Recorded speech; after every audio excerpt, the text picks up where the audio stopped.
record.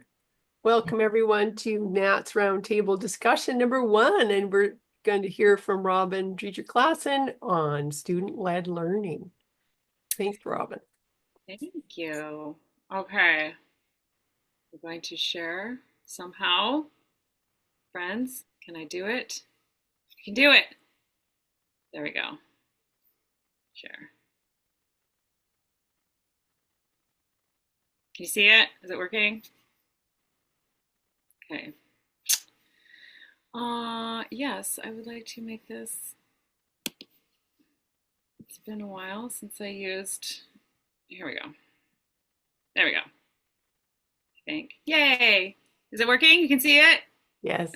Good. All right. So last year, I had the great pleasure of studying with Dr. Shannon Coates about pedagogy for voice teachers. And it was a very intense 10 months of my life and very, very early morning lectures. It was truly, it really did change the way I teach. It changed a lot of things about the way I see my students and the way I see myself as a teacher. And I have become very passionate about some of the principles that Shannon has passed on to me.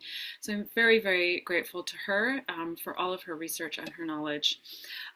So I think we'll just start with the idea that there are a lot of myths in the voice studio.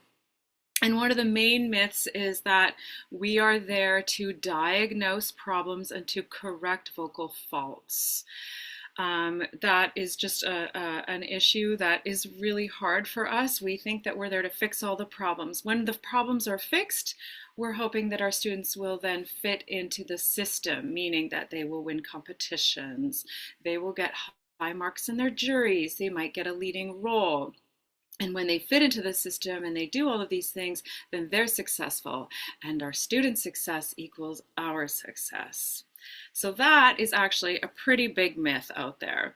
And the other big, huge myth that we see a lot, and it's just everywhere, is that the teacher is the master and the student is below, is down there on the bottom, and the teacher is the one who knows everything. So this becomes a bit of a problem for us, because what if we don't know everything there is to know about achieving the system, which is probably pretty true. If we only focus on diagnosing faults, diagnosing problems and correcting faults, then no teacher in the world will ever have enough knowledge to, quote, fix the singer.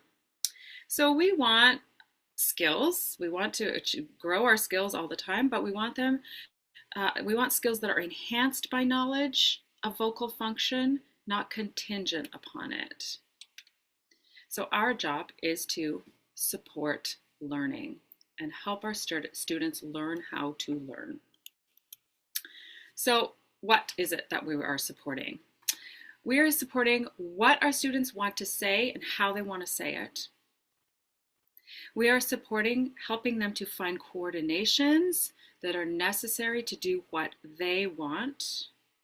We're there to assess the successfulness of such coordinations, and we are there to help them find the tools to support the coordinations and to assess the effectiveness of those tools. The same tool may not work for every student.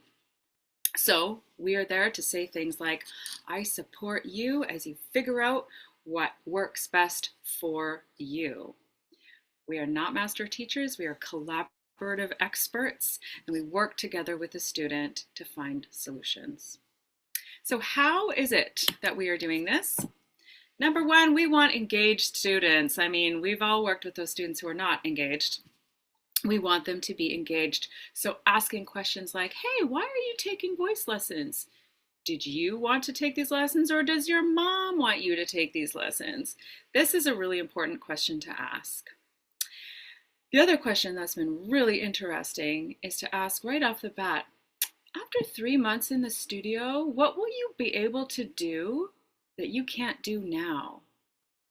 And how will you know that you can do that thing that you can't do now.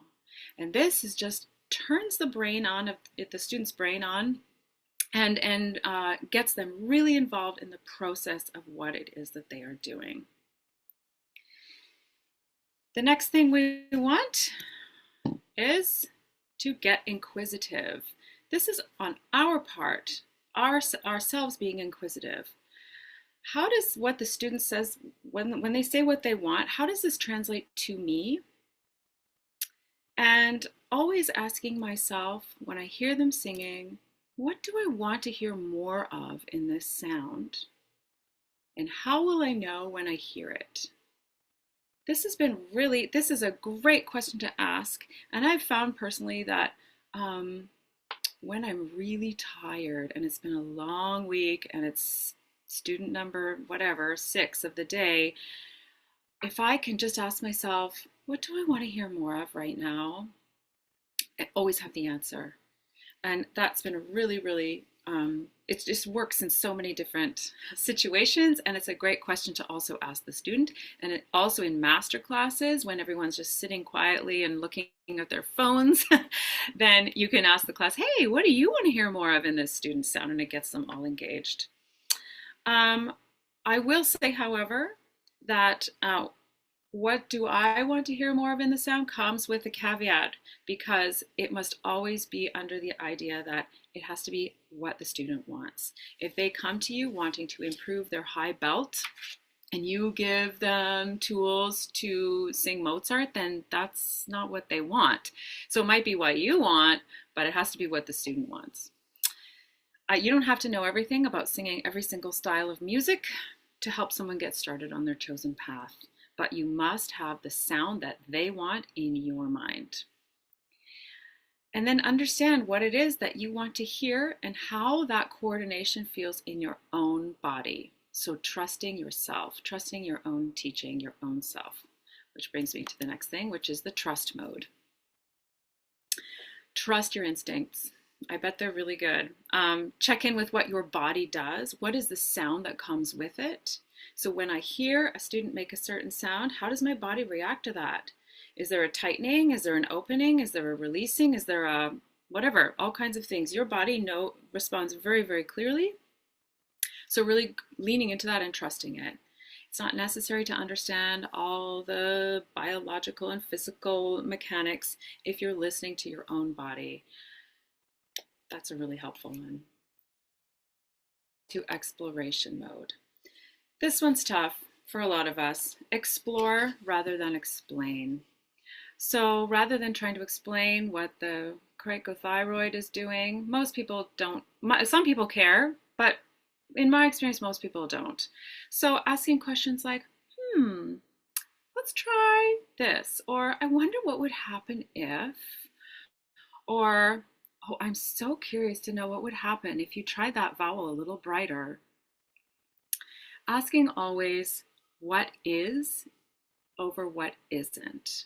That meaning, what is working for you right now over what isn't. If the student says, oh, that feels 70% less effortful, that's not really helpful. What is helpful is that feels 30% easier. That's a great way of knowing what is happening. Asking what is as opposed to what isn't. And then exploration mode is helped a lot by using prompts and paired descriptive words. We use these words a lot in my studio, and they go like this. If you are asking someone to describe timbre, you can ask, hey, is that a warm sound or a cool sound to you?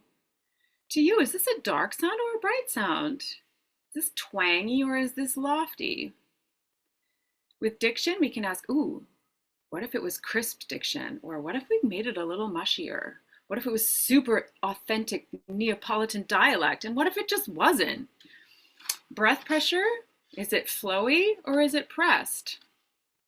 Vibrato, fast, slow, or is it narrow or wide? What can you do how can you describe legato? Can you make it, I wrote pointy, but like, you know what I mean, detached or smooth? And then registration, is it head voice or chest voice? I know we don't use those terms so much anymore, but And then remembering that in every single one of those describing words, there's a scale. There's no very warm, very bright. There's all the stuff in between. And this is really, really helpful because it's interesting to see how what I would describe as a warm tone, a student describes as a cool tone. I don't know. So it's really, really interesting to know that when I'm explaining something to someone, they see it in a different way than I do. All right, then we move on to assessment. Here's the thing, I cringe, or I get cringy when I hear myself saying, that's a good sound, or that was not a great sound, because who decided that a sound was good or bad? It sounds like we're making it into some sort of moral quality. And there's nothing moral about making sound. So instead, I like to use this sliding scale of assessment. So using all those describing words, we can just say on the sliding scale, hey, that was a really nice flowy sound, or can we inch it over a little bit? Like, let's move it over like 4% to make it a little bit more pressed. Or, I love your Jesse Norman impression, but can we just move it over to Ethel Merman a little bit and see how that goes? I'm not saying you're going to have to do 100% Ethel Merman, but what if we just tried something a little different? This sliding scale is really useful because, again, it helps me get into the head of the student as opposed to me telling them what to do or what I observe. They are in charge of how much percentage or how far along they are on the sliding scale. Asking questions like, how would you describe the color of, or how would you describe this sound? If it was a color, what color would it be? And then they come up with the wildest things like, oh, that sound is orange with pink polka dots. I'm like, great. When I heard you do that, orange with pink polka dots, I heard, or I saw you do such and such. I saw your hand moved in a different direction. I saw your face lift. I saw you get low in your body, so that our observations are then connected with the sound and the colors and all the things that the student sees. Another question that's really interesting to ask is, hey, if you could describe the sound that you want, would you describe it as a solid, as a liquid, or a gas? And that just turns their heads into something totally different and gets them away from the moral quality of the sound. So our number one job is to support student agency, and it's tough. How do we do it? First of all, by offering effective feedback. The 3-second rule has been probably the hardest thing I've ever had to learn, and I'm still very bad at it. The 3-second rule happens when a singer sings something and you sit and you wait and you keep your mouth shut for 3 seconds, which seems like an eternity, and you wait, because sometimes the student will go, oh, I know what I need to do. Or they'll say, I'm going to try that again. Or they'll say, I have no idea what's going on. They will have something to say. And I always have something to say, but I want to know, I'm more interested in what they have to say. Draw attention to what you want more of. What do I want more of in the sound? And validate their experience. You can say, instead of going good or you can say interesting or hey, neat, which I find a really useful, that was neat. Offer them options. Always give feedback. So offering options. How do we do that? This one depends on the maturity of the student. So something like, would you like to try that again? Or do you want to move on to the next phrase? Always offer an option. Or, hey, at our lesson today, do you want to start on a lip trill or a 3-note scale? Or, I don't know, would you like to try this on an ah vowel or an oo vowel?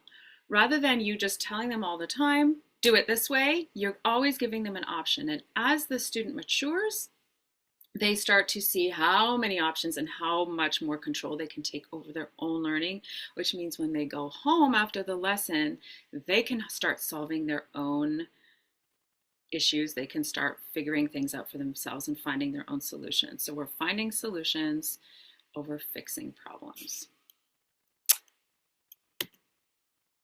Then we want to maximize learning. We want to demonstrate over describe. Demonstrating is such a great way. If I make a flowy ah sound, probably my student can do the same thing back to me. Lead with your voice. You know how to do it. Even if your voice feels a little creaky, it will still be more effective than just trying to describe the sound you want, because again, the way I describe something is not necessarily the way a student would describe it. I want to model, I want to offer visual cues and incorporate gesture, which I know we all do anyway. What would happen if you sang that line with a long, swoopy hand gesture? What would happen if we tossed the tennis ball back and forth between us while you sang this phrase 6 times? What would our gesture do, and how would it affect the sound that we're making? We want to prioritize learning over lecture, for sure. Less talking, more doing. And we want the learning to be fun. We want it to be a game, playing. Let's see if we can do it 4 times and make it more pink every time we do it, whatever the student has decided.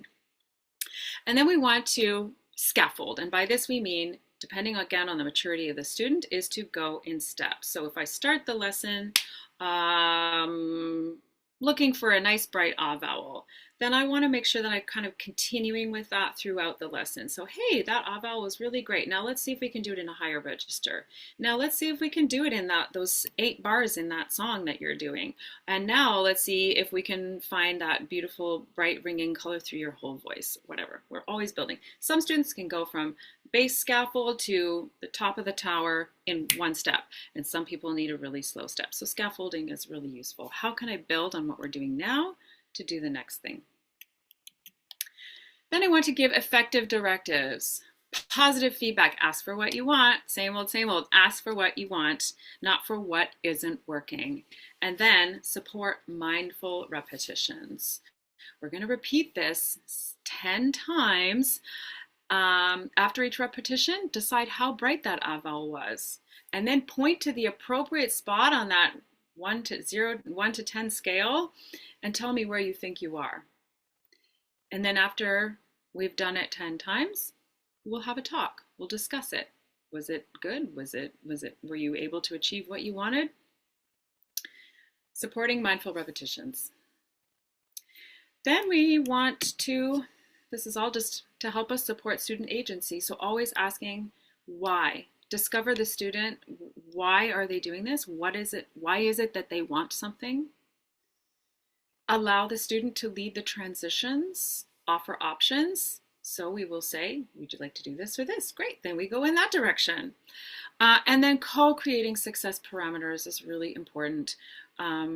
What is success to the student rather than what is success to you or the parent? And then support those successes when they come along.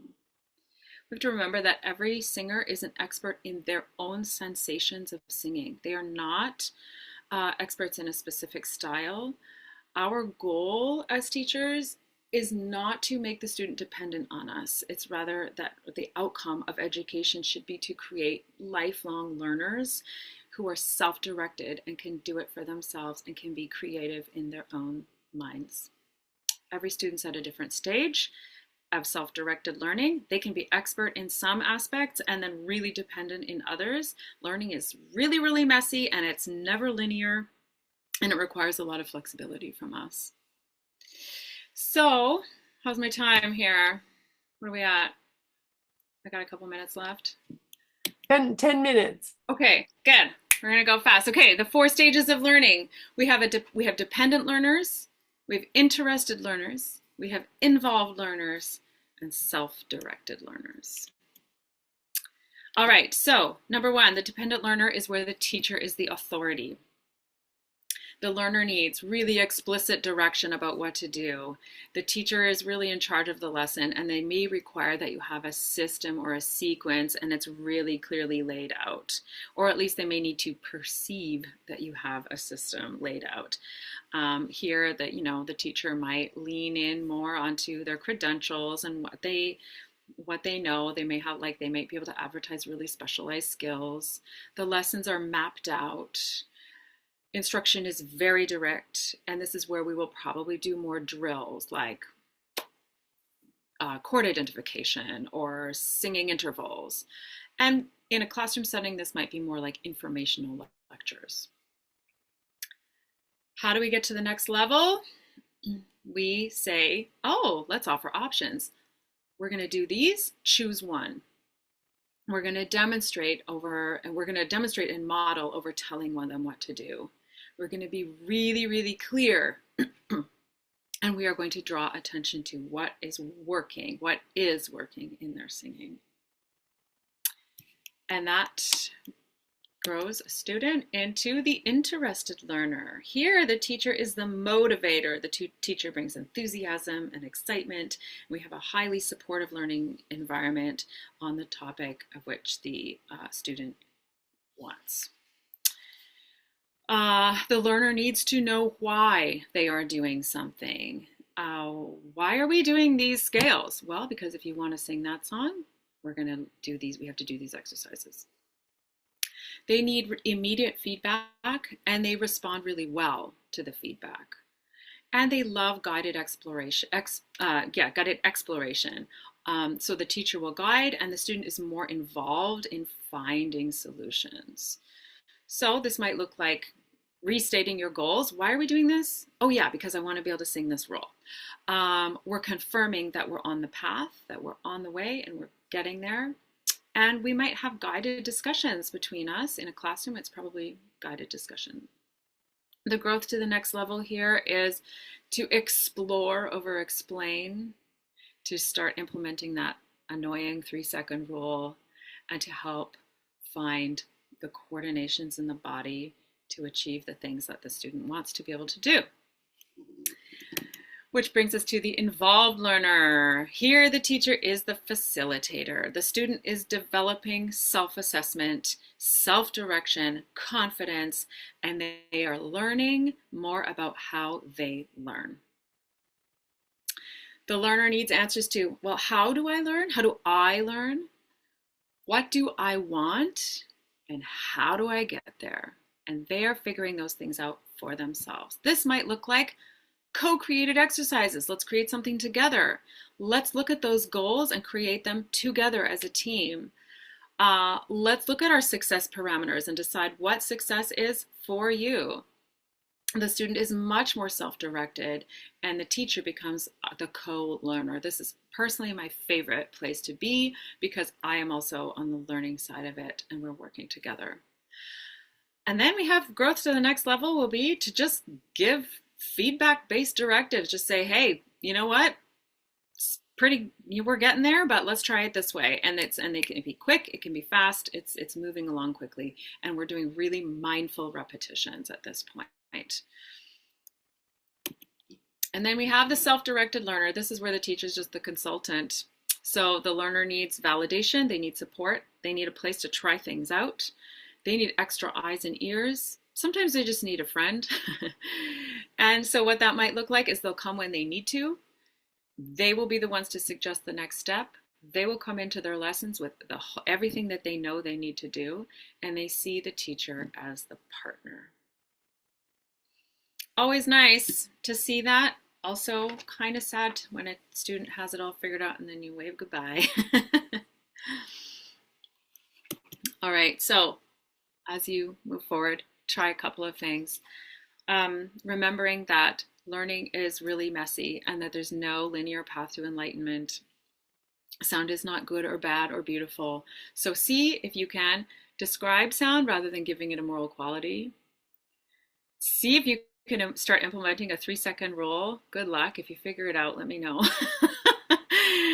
Ask the question, hey, tell me more. That's a great thing. I love what you're going there. Tell me more. Get them to describe more of what they want. Offer options. Make them really, really simple to start and maybe more complicated as you go on, as the student matures. Ask them, hey, what do you know now at the end of your lesson that you didn't know 60 minutes ago? Use sliding scales and percentages to help describe and to help move things in the direction that the student wants. Ask questions like, oh, I wonder what it would be like if you tried such and such. And also, importantly, tell your students that you're trying something new, because that 3-second rule is so weird. When you start, they're like, why are you not saying anything? Yeah, but if they know that you're trying something new and they know that you are learning, then they get up a little bit like more attentive, and they'll be like, hey, you just said my sound was good. You're not supposed to say that. And it gets really fun and interesting. So that is what I have for you today. Did I make it? Woo, 3 minutes. So we'll open it up for some questions. Well, thanks so much, Robyn. This is so helpful. It's my pleasure. Yeah, hugely helpful and affirming, I have to say, also. Because the whole kind of baseline that a voice lesson is more about experimenting than about fixing has been a game changer for my students, because they're all beginners in our institution, and it just takes off them. It's less if it's an experiment fixed all the time. So thank you. Good. Yeah, thanks, Robyn. It's wonderful to hear you speak again. I had the opportunity a few weeks ago to hear you talking, and I was like, wow, this is brilliant. So completely different topic today. Again, it was brilliant. So thank you so much. Thank you. Yeah. Wow. Thank you to Shannon, because this is all from her, and yeah, Shannon's amazing. She's amazing. Might this be something that you would want to do just this size of a session on at the regional conference in Victoria in November is my next question. Please say yes. Yeah, maybe. Well, that's also a discussion I would have with Shannon before. Yeah. Yeah, I have to go and experiment with a student now. Fun. Thank you for that. That was hugely enjoyable. Thank you. Okay. Thanks, Jordy. Bye. Thanks, Jordy. Okay. So I have some sound issues. I don't know if you can hear it. It's my washing machine. Is it annoying? Can you hear anything? Okay. It should turn off in a minute. So I'll just share. So lessons from 20th century classical singers. Let's see. Here we go.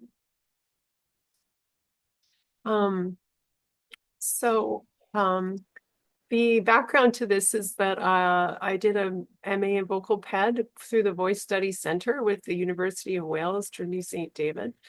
And I was reading this book by Jeannie Williams on the life of John Vickers. And I started thinking, singing is so complicated. There's so many aspects. And I've been involved with, physical, psychological, neurological aspects of singing and, through my coursework.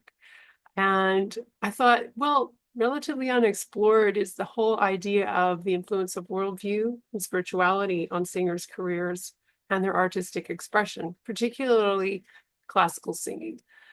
So I thought, okay, what impact does this have on the career? And how does it inform a singer's creative output? And then how do these internal beliefs interact with external realities like cultural, political, and socioeconomic factors? And so you can kind of see, okay, this is what happens in the 20th century, and maybe we can learn some lessons for our century, even though politically and socioeconomically and culturally things have moved on. So I thought, okay, what's the relevance to the singing studio? Well, developing worldview and spirituality is part of human growth, identity, and self-efficacy. And self-efficacy is huge when it comes to motivation. Understanding worldview and spirituality and artistic expression and career trajectory informs motivation and choices. And particularly when you're talking about self-determination theory from Ryan and Deci. And the aim is to integrate some of these elements into instruction can enhance authenticity and career fulfillment. So defining worldview, spirituality, and motivation was key to the study. It wasn't about finding out what people think about worldview and spirituality or motivation. It was like defined according to the literature. So worldview being a framework of beliefs shaping thought, behavior, and self-worth, providing coherence, purpose, and a lasting interpretive lens. It influences professional practice, interpretation, and personal meaning, and it generates emotions of ordered complexity within understanding. Spirituality is the essence singers convey through music that transcends words, experience, and culture to evoke deeper connections, transformations, and the divine. Rooted in worldview, it extends beyond language and the material world. Motivation, we'll talk about extrinsic versus intrinsic. So extrinsic motivation develops into intrinsic motivation through maturity, through knowing aspirations, gaining self-efficacy, relatedness, and competence. And that integrates emotional satisfaction, which of course is the dopamine circuit, which, drives people. So what did I do? Okay, I had made these interview questions and I tested it on some colleagues. And then I refined the questionnaire according to self-determination theory. And then I interviewed participants, and then I chose case studies. So I did 5 interviewees. You can see them here in color: Ben Hepner, Benjamin Butterfield, Ian Funk, Martha Jane Howe, and Ingrid Suderman were my 5 interviewees. And I sampled them by their professional activity in the late 20th century and their accessibility to me, and that the topic interested them. And then the 5 case studies were Mary Garden at the beginning of the 20th century, Marian Anderson beginning to mid-20th century, Eleanor Staber mid-century, John Vickers mid-century, and Friederike von Stade late century. And just their contributions to the profession and their biographical information and time period. So all of this was ethically approved through the University of Wales, and all participants agreed to be named. And so I tried to mitigate my own bias by having the interviewees check their interviews, and also large data sets and triangulation. So what did I do? Okay, so I selected 134 biographies for social cultural context throughout the 20th century, and it resembled Seifert's meta-narrative study on 146 American opera singers. And I included singers based on performances at the Met or major opera houses. And then I used semi-structured interviews with the 5 participants, and I coded their transcripts with NVivo 14, and I selected 5 biographical cases that triangulated with the biographies. So I coded the interviews and the biographies of the case studies. And then I looked at themes, and I looked and I thought, okay, what themes are popping out? And I used ChatGPT to sift my code book, which saved me a ton of time. So what did I find in the content? So the 134 biographies across the time periods, you can see early is yellow, mid is orange, and late is red. And so I used these categories, and you can see the differences, particularly the second column, studied and began career in North America in the mid-century because of the war. You had a huge spike, and then it drops off in the late century. Taught singing, huge increase at the latter end of the century compared to the beginning of the century and the mid-century. Crossover artists, this is interesting here because in the early century you had way more crossover than in the latter and mid-centuries, which is interesting because of what's going on with the evolution of particularly Black music in America. as well as vaudeville, a lot of vaudeville transitioning into classical and crossing over. So lots going on in the early part of the century. Very key to the study and the questions I was asking was started singing in a religious tradition versus remained spiritually involved. And the latter half of the century, you see it's the highest. And that is opposed to socio-cultural trends. If you study sociologists like Reginald Bibby in Canada, you will say, at the end of the century, religious attendance has gone way down. Similarly in the United States. So there's a interesting thing here with classical singers tending to have a higher spike at the latter end of the century as opposed to the earlier parts of the century. So that shows the significance of early influences on career motivation and spirituality coming from religious traditions. Okay, so moving on, what can we say? This is just a preemptive look at personalities, careers, and arts institutions relating to internal motivation, that there's a spiritual content that's necessary for classical singers, particularly because in the early part of the century, opera was mainstream. At the latter end of the century, it wasn't anymore. So you needed to have some kind of internal content to relate to this music, which tended to happen in a traditional religious environment. So interplay of worldview and spirituality and shaping the career. These are just some kind of snippets from the interviews and case studies. Hepner, Butterfield, Suderman, and how spirituality is essential to good art. Breaking the mold and creating a sensation. You have Mary Garden and Beverly Sills not ever having performed at the Met, making it big, big, big, and running opera houses. Mary Garden in Chicago Civic Opera and Beverly Sills New York City Opera.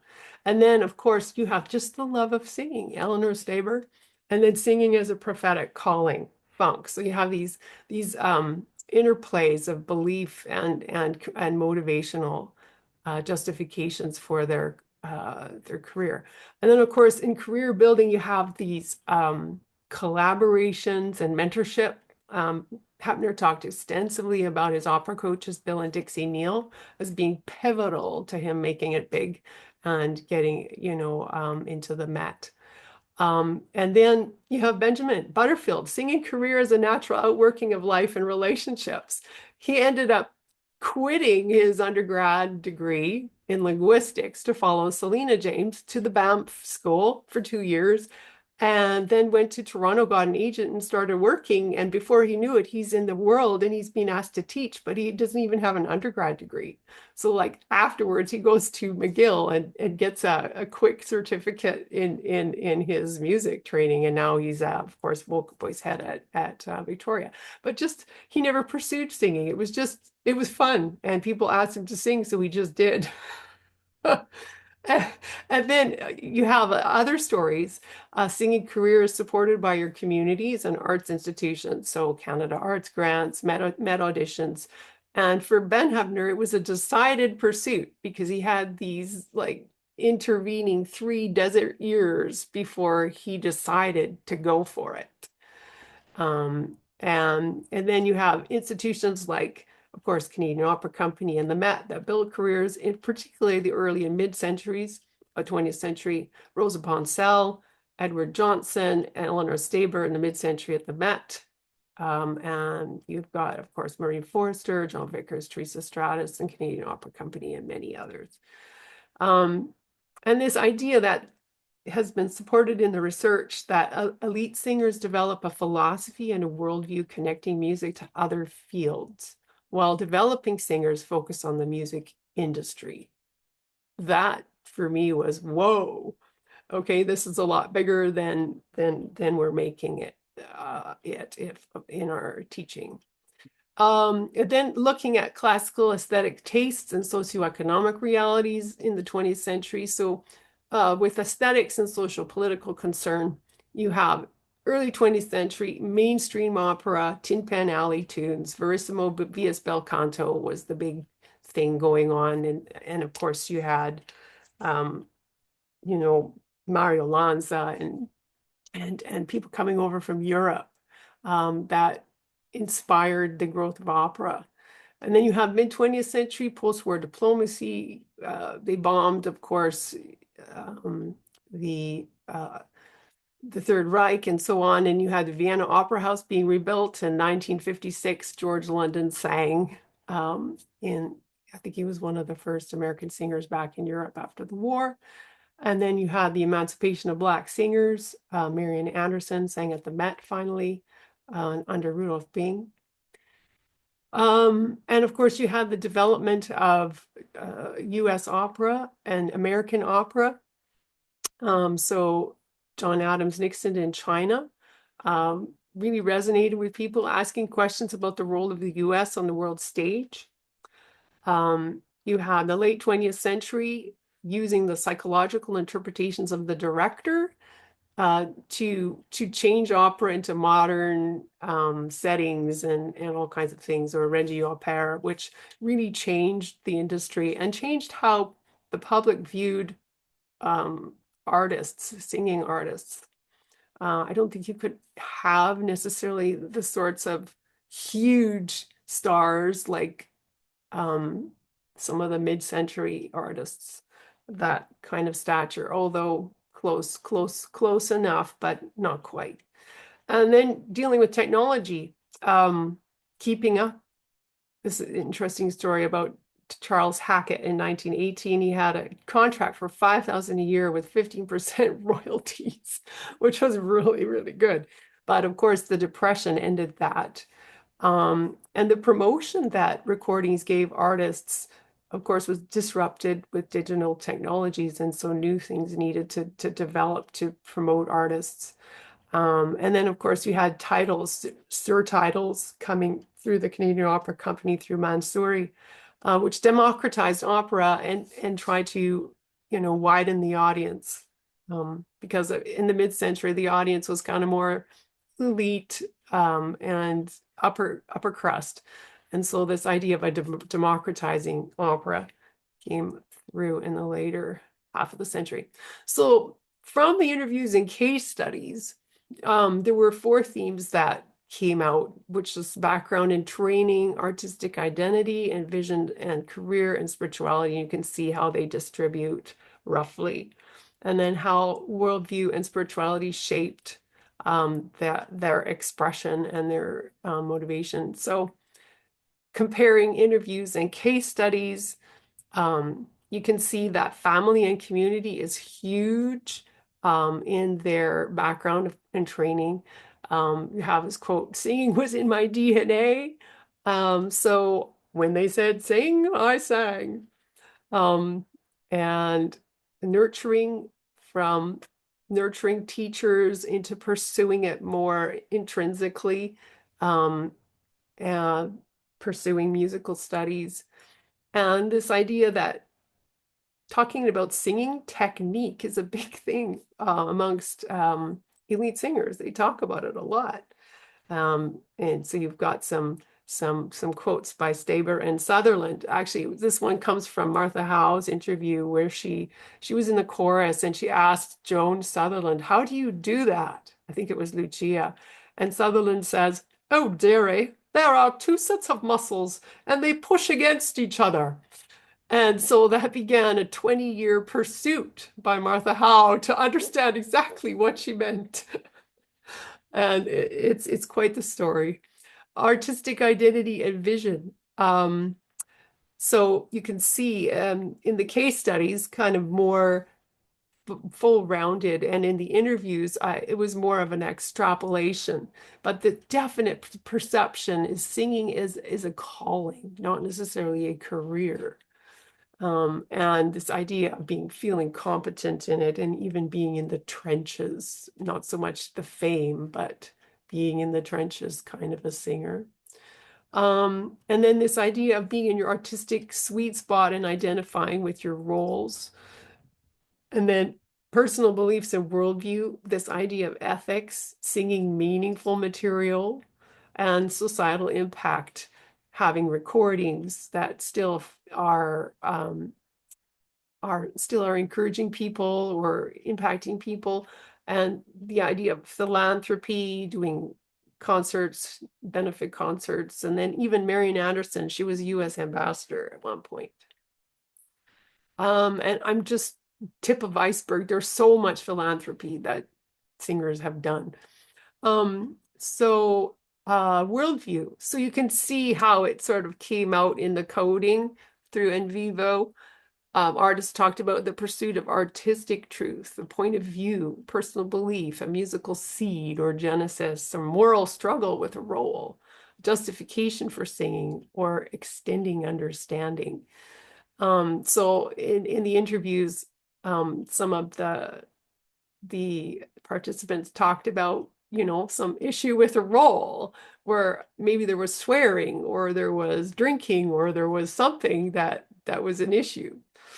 And the pursuit of artistic truth, the high standards John Vickers had of himself, that, if he was failing God himself and his profession and his colleagues, if he didn't do absolutely the very highest ideal, and to some extent, Mary Garden as well. Point of view and extending understanding. It's not about making the audience cheer and clap. It's about making them think and contemplate. And the art is bringing them to a greater sense of humanity. And then the justification for singing.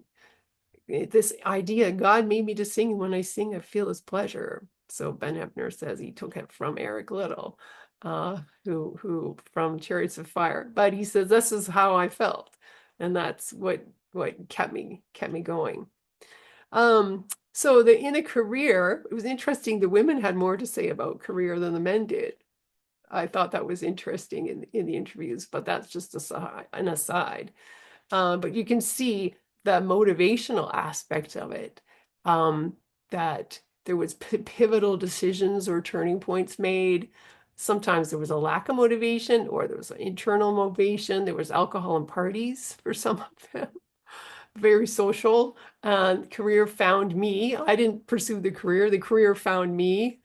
And this sense of choosing a regional career over an international career was often something that was very explicit for some of the participants. So this idea of a struggle of the business aspect really kiboshed some of the motivations of some of the participants. There was always supplemented income. There was collegial attrition through this financial hardship of the career, the threat of vocal failure. Even Marian Anderson, she had a huge operation in 1956 that could have ended her career, but luckily it didn't. Balancing art, life, and values, and then the transitioning into teaching, which some of them talked about, which was difficult shift because you're on the stage for 20, 30, 40 years, and then all of a sudden you're not. Who are you? Okay, you're a teacher, but it was hard for some of them. And that finally in spirituality. So it was interesting how the interviewees and the case studies characterize spirituality.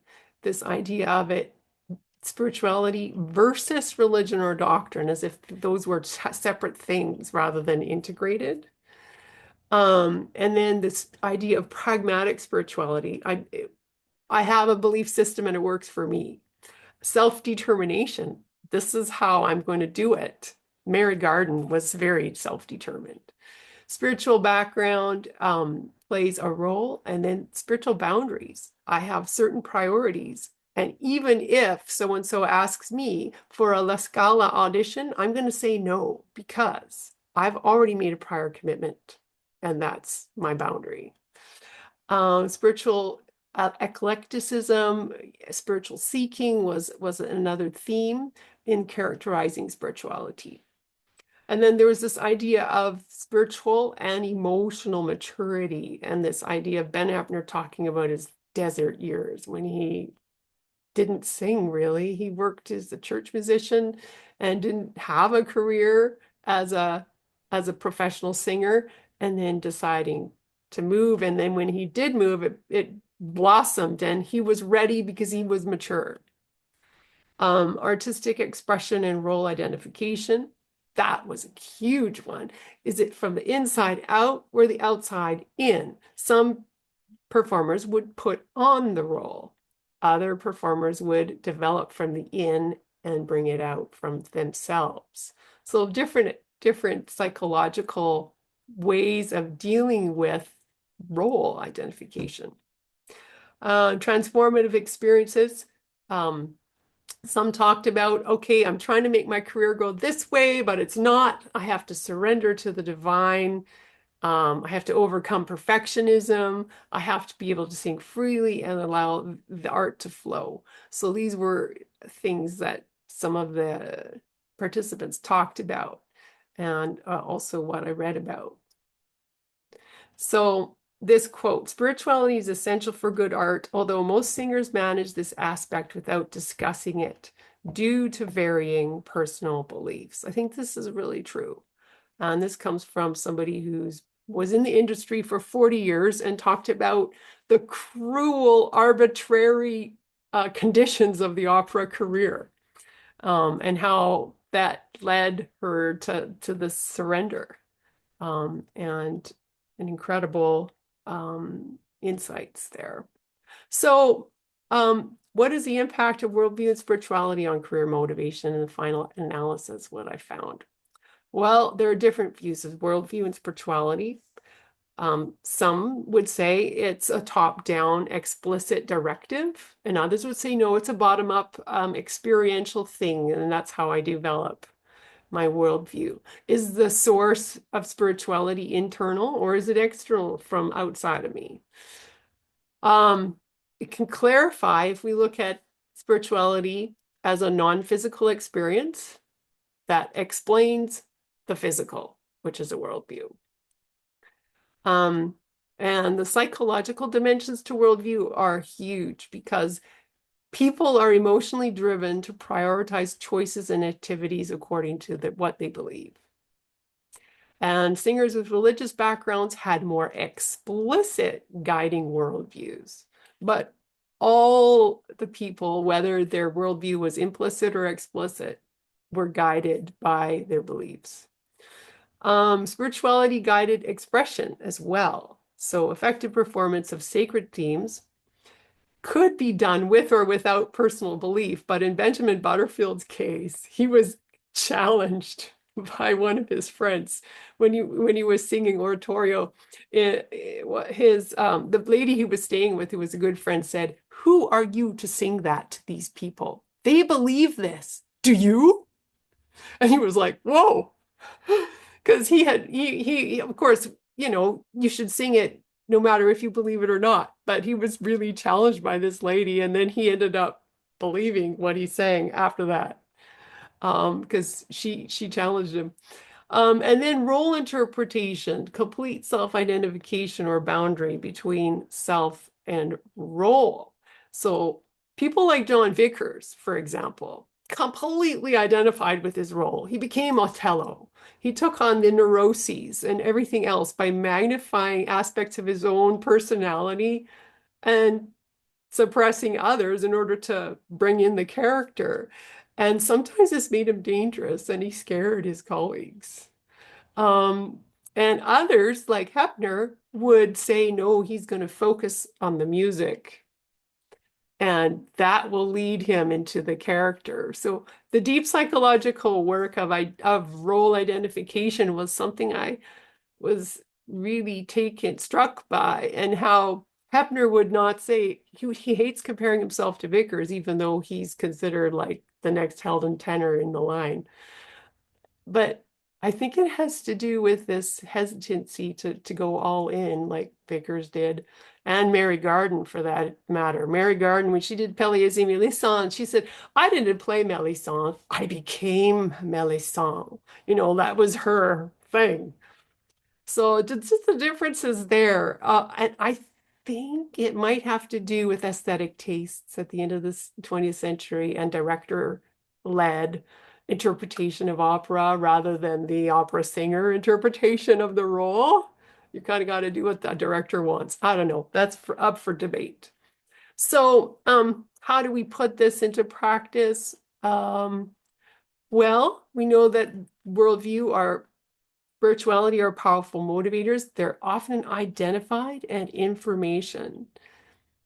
And explanation of worldview are maps to experience and inhabit the non-physical or spirituality. This contributes to holistic singer training. Example, having students verbalize their beliefs or their questions about the role, about the song, about their singing. All of the stuff that Robyn was talking about can be completely applied to this. Motivation is informed by self-determination theory, again, using the agencies of the students. Can we apply these key ideas to our own teaching and career? That's my deal, my big question. So thank you. So I think we have a few more minutes to discuss anything you might want to ask.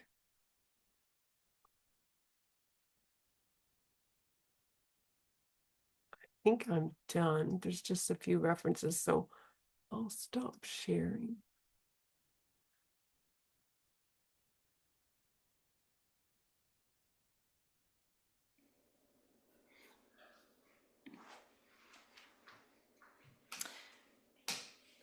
Yeah, so I was interested in the implicit and the explicit. I have a little helper over here, but I think writing and making things more explicit is probably helpful for people. Writing it down or verbalizing it can also be helpful, but the writing process, as I understand it, can be very helpful.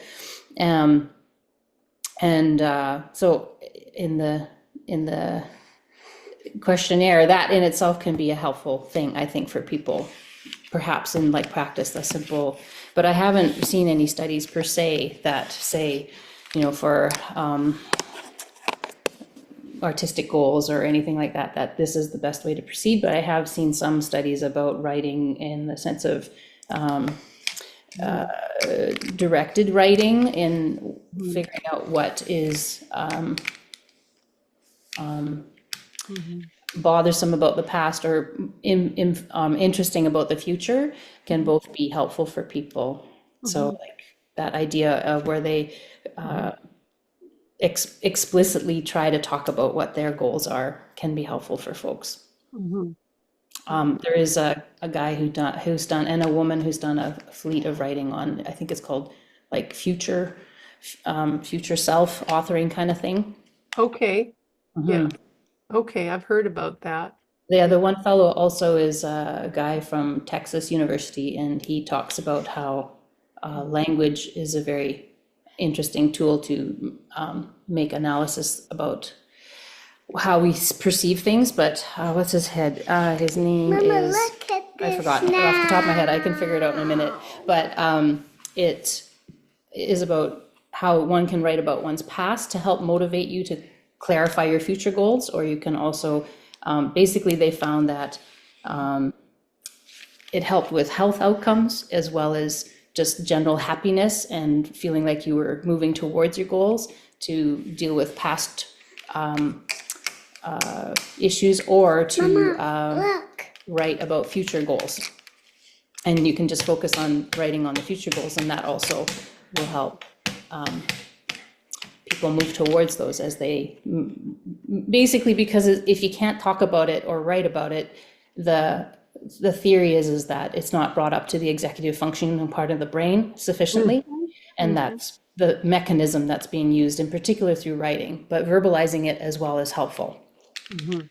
That was the Thank only you for study that, that I'm aware of. Leanne. And what the heck his name is? Pennebaker. That's his name, Pennebaker. Pennebeaker.